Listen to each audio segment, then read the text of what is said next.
All right, TGIM everybody, and welcome to week 24.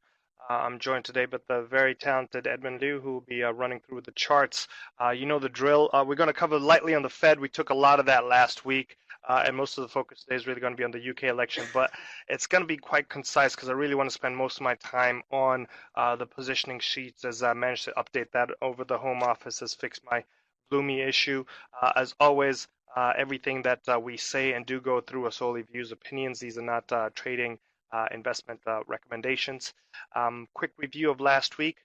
Basically saw week 23 really focused all about the UK, the Hung Parliament, and this potential need for coalitions. I'll touch more on this a little bit later. We did also have ECB lowering the CPI forecast, citing that they clearly need a little bit more evidence, but they also did take out other wording that could be kind of construed as them moving towards something, a little bit more kind of hawkish. Surprised actually that the euro held up quite well, only down about 75 basis points for the week. We did have the Comey testimony. I was paying very little attention to this because on the whole scale of things, I think a lot of it is quite irrelevant, not just from the focus from the press, but also just technically to impeach Trump. You need something like a majority out of Congress, and then 2/3 of, I believe, the House. And given that the Republicans control both, I just cannot see that happening. Big news out of the Middle East with Qatar being cut off from pretty much most of the Middle East with this Saudi-led alliance. Basically, not only diplomatic ties, but also trading ties in regards to kind of land and water routes. So that's interesting development kind of seeing there. And of course, terrorist bombings in Iran also tied and linked to this. We did have an interesting kind of break in China CPI. While it came in line at 1.5, this was slightly above the 1.2 previously, right? So it's interesting to see whether this is maybe a turning point in CPI in China. And we also had a big uptick in their imports numbers, suggesting that consumer demand continues to be robust. Commodity story still saw oil falling off. This was down for the week, second week running. We broke that key 47 level, closing at 45.83, slightly up this morning in the Asia Pacific session.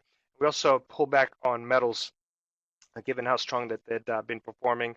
Equities were very mixed. Big pullback on Friday, especially in the likes of the NASDAQ kind of 100. Kind of think your fangs, and it's worth actually going and seeing some of the intraday charts on Friday. You may be surprised at the range of some of these equity indices have done, as well as kind of individual stocks. And of course, you can also see on the vol skew of things that we also did have a 10% lift up, only to about 10.7 on the VIX, but the majority of that really come in on Friday. Fixed income wise, U.S. 10-year yields went out.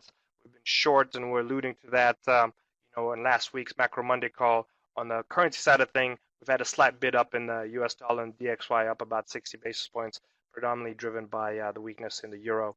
COT report positioning, again, going to go quite through very quickly because it's not too interesting at the moment. Most of the crosses, I would say, are kind of in neutral position. You can almost see Kiwi and euro basically kind of flat. Longs in Mexican peso continue to go up. No surprise there. And again, we saw a little bit of an increase in GBP shorts, but by no means elevated one way or another. Kind of ditto on the commodity side. We've seen the same thing, continued uptick in gold and silver kind of positioning, continued extreme in the soybeans, and then we saw sugar once again join coffee in regards to kind of making new record lows happening there. The interesting thing is we've had this kind of pullback in gold and silver, and still had an increase in kind of positioning there, and the longs on NYMEX WTI continue to be over 300,000 kind of contracts, which is quite interesting given the liquidation that we've been having. In regards to kind of week ahead, most important slide from my side, key focus really is going to be the Fed, UK election digestion, if you will, and also from my perspective, inflation, because this has kind of been the key point. Is inflation taking a break, or are we reversing, or are we going to be staying flatlining here, or kind of going back up? In the it's robust. It's going to structurally continue to kind of climb, but we've obviously had 2 months where that's not been the case. There's quite a few central bank meetings in addition to the Fed. We have the BOE, Bank Indonesia, Russia as well, where 25 basis point cut is expected. We also have Turkey, which I don't have here, and of course the BOJ on Friday, where I think most people are not expecting too much, even though I have seen some rhetoric on them potentially moving towards a taper, which I think is way early and slightly kind of unfounded. Fed speakers post decisions. We only have one scheduled. That's Kaplan, and of course it's a bank holiday for the Australians today. And we also will have the Bundesbank's Widmann speaking not only tomorrow but also on Wednesday, and also Carney on Thursday. Econ side, from my perspective, it's really going to be all about inflation. So watch out for inflation out of the U.S. This actually comes out Wednesday before the Fed decision. 1.9 for core, 2 for that headline, and then we also have inflation out of the likes of the UK, as well as inflation out of the likes of the Eurozone. So very key, just given where we are in the cycle of things. And of course, out of New Zealand, most important out here for the Asia Pacific is probably going to be the GDP data coming out there for all kind of Kiwi kind of crosses to be watched, as well as your usual monthly growth figures out of China, retail sales, FAI, and IP. So just thoughts. I'm going to work backwards. Let me just let's do the Fed, and then I'll get back to the UK. So, covered a lot of this last week. We put on some tactical shorts, which we'll get to in a second. My thoughts here unchanged. I think they hike on Wednesday, and I still think they maintain their pathway and look to do so again in the second half before a balance sheet reduction play. There are some people out there who think it's a one and done, who even think perhaps that they won't hike, but I think that's a fallacy. But of course, U.S. 10 years got to about 2.14 last week, right? So a lot closer to breaking the 2 rather than towards the 3% that I've been advocating we'd get to at some point kind of this year. On the UK election, again, my basic take I think is very anti-consensus. Most of the things I've seen out there are very negative on this from a negotiation perspective, from a sterling perspective, from a ambiguity perspective. From my perspective, it really doesn't make sense, or should I say a difference, if it's a parliament of one or a parliament of many, right? At some point, I think the Conservatives will find some coalition to work with, but it's all irrelevant as kind of announced when they even, as we talked about when they announced the election results. It's really all about Brexit. If anything, I would even say it's potentially even positive, because what it does mean is that a hard Brexit is the probability of that has actually gone down, right? If the Conservatives actually had a very strong majority, that's what they could always have been proposing or pushing or keeping kind of at the back as a bargaining chip with the Eurozone. And that's just not going to be really the case, or at least viewed to be the case with the market. I think once the market starts to digest kind of what's been kind of going on. So again, Brexit trumps anything that's going on in domestic markets. At the end of the day, it's a one of a kind. It's ambiguous. It's it's unique. Whoever's in the driving seat is basically going to be damned if they don't and damned if they do not. There's really no smooth, no fast track out of here. I just wanted to share some perspectives on this. If you think about Brussels, right, and I'm going to be a little bit harsh here, but if you think these are a bunch of unelected career bureaucrats, zero accountability and transparency into what they do, and whose basically whole reason to cheer is the Eurozone, right? I mean, it's their interest, in my point of view, to drag this out for the UK for as long as possible, make it as complicated as possible, basically to deter others from following this pathway, right? So actually, the worst thing for the UK is not actually a bad deal in 2 years' time, which I consider to be a pipe dream. Remember, Canada took about 7 years. I've never met anyone who hates Canadians, but it's actually the UK to get an okay deal, but on a much longer time frame of negotiation, so like 5-8 years, right? And I think it's worth thinking about what the UK should do is perhaps just completely flip the script, go from being dictated and being reactive to setting their own agenda, being proactive, and turn around and actually just leaving today, right? And keeping the 60 yards or 60 billion euros that they have to pay. After all, they are a sovereign nation. Now, the damage, the fallout from this, impossible to quantify, very convoluted in regards to kind of potential pain, repercussions. But bottom line, no one knows. But the point I'm trying to say here is the UK could get up the next morning, clean slate, and start basically taking their own future into their own hands. And from a business and investment decision-making perspective, as well as a policy making perspective, this is hugely positive. Unlike 3, 5, 8 years of potential kind of Brussels fog and getting kind of bogged down there, right? And I think the UK will do what it needs to stay competitive, even if that means turning London into a tax haven, then so be it. So this is just some food for thought, and it's also very likely that we could eventually arrive to this after, kind of going down the pathway for a while. So hopefully, it happens sooner rather than later, but just some kind of takeaways. So moving on to the books, we're going to do a quick snapshot of where they were when we last updated it. This was before my convoluted road trip. This was the strategic book, 1.5 percent was up, and I believe we had this, short U.S. dollar long Brazilian real. That will have stopped out, and then this was the tactical book back then, about 5.62%. There was no new positions. And update now. So this is the strategic book as of the close of last Friday, from the end of week 23. You can see that BRL position stopped out given the Temer kind of crisis, political crisis we had in Brazil, I believe on the 18th of May. The real just got absolutely caved in. And we've added a new position here. This is a strategic long cable position. Put it on Friday, 2%. It is a pretty decent sized position. May have been a little bit quick to put this on. I don't know. We'll find out. Stop levels were on 123.28, risking 2%, and targeting for now 130.38 and 133.88. Right. This would be a relative kind of immediate kind of new high. So still something to kind of think about. Again, for those that may want something a little bit more prudent, perhaps 1% or even 50 basis points risk is better, and you can take kind of wider levels, but kind of went with my intuition on Friday, which is generally maybe a little bit different. That's normally more in the tactical kind of book. On the tactical book, we got two new positions, 1% long tactical on cable, 127.50 we're long, stop is a 124.68, targeting 129.38 and 130.38. These as always remain ad hoc.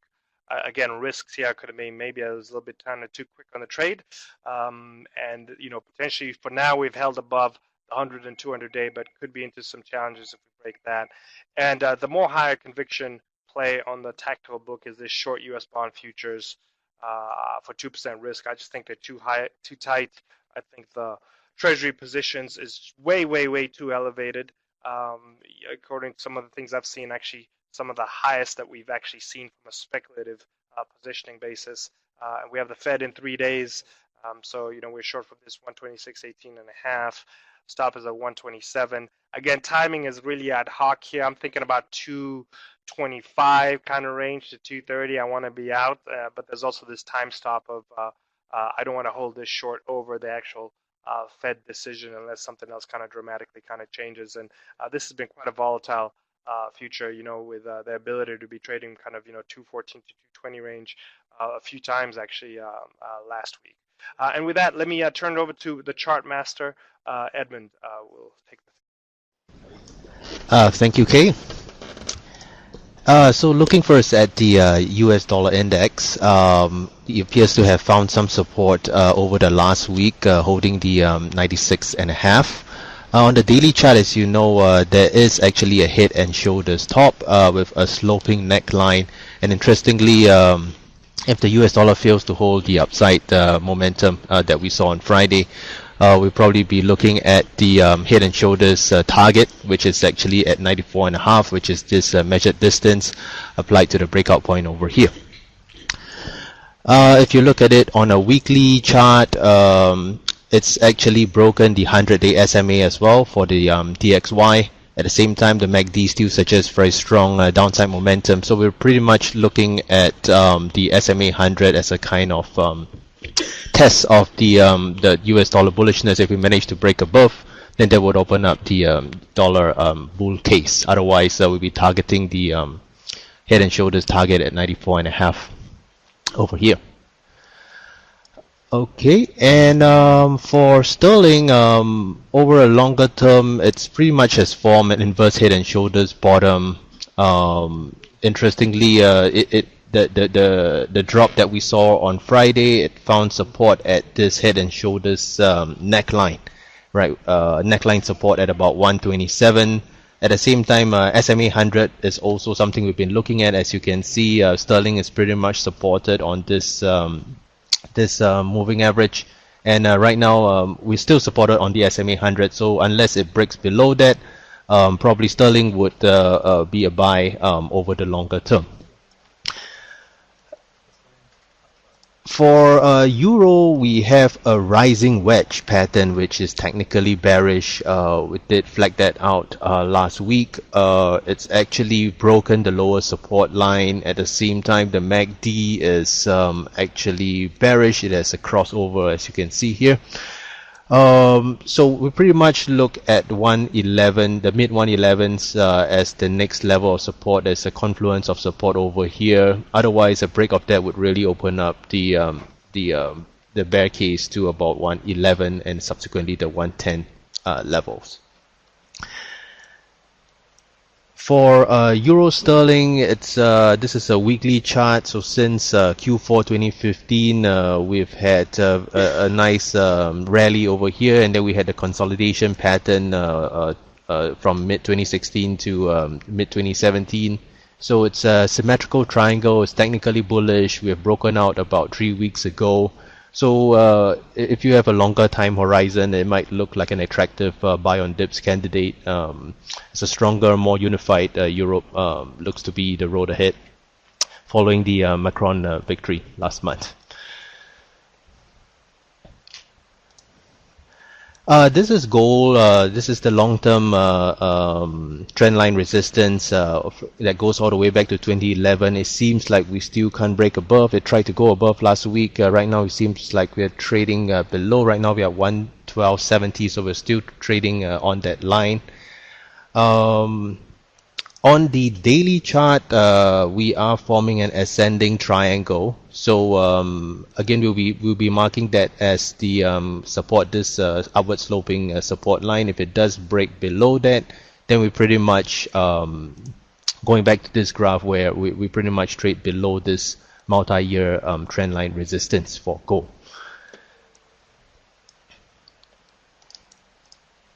For crude oil, it appears to have found some support ever since the decline in May.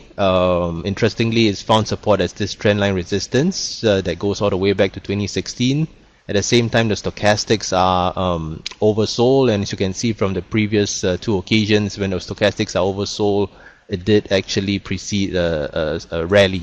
Right, so right now we have that same setup with the stochastics oversold and the gold is also supported on the trendline resistance. So this would technically be a candidate for a buy over the coming week. For dollar Swiss, so we had this very spectacular decline since the middle of May. Again, interestingly, it's found support at this trendline resistance or trendline support from 2016.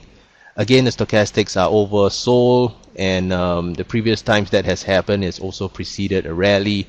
So this looks like it's going to reverse its downside momentum this week. And for Kiwi, we it attempted to break above the trend line resistance, as you can see over here. But it's not looking very good. The upside momentum looks to be exhausted. Stochastics are overbought, suggesting that this thing is about to turn lower.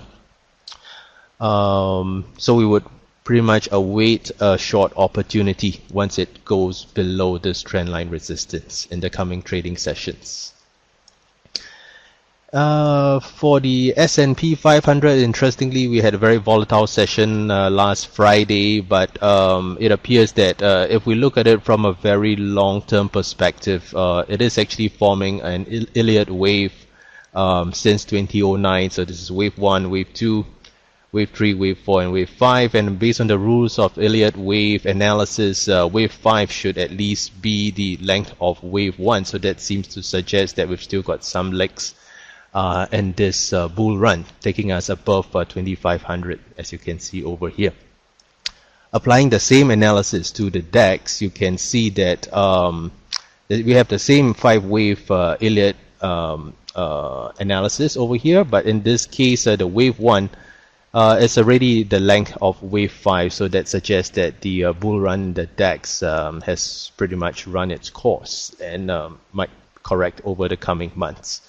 So with that, let me hand it over to Kay. Thank you. All right, fantastic. Thanks again all for your time. And just a quick summary, I guess it's, the Fed's definitely going to hike. I don't expect any pullback in regards to their plans. Yes, we've had a little bit of a pause in inflation, but at the end of the day, I think the job market is super hot and takes precedence from what they're looking at. I think they still expect wage inflation to come through. Of course, all the inflation figures this week are very, very key out of the US and, of course, out of the UK and out of the Eurozone. I am anti-consensus in regards to the UK election vote.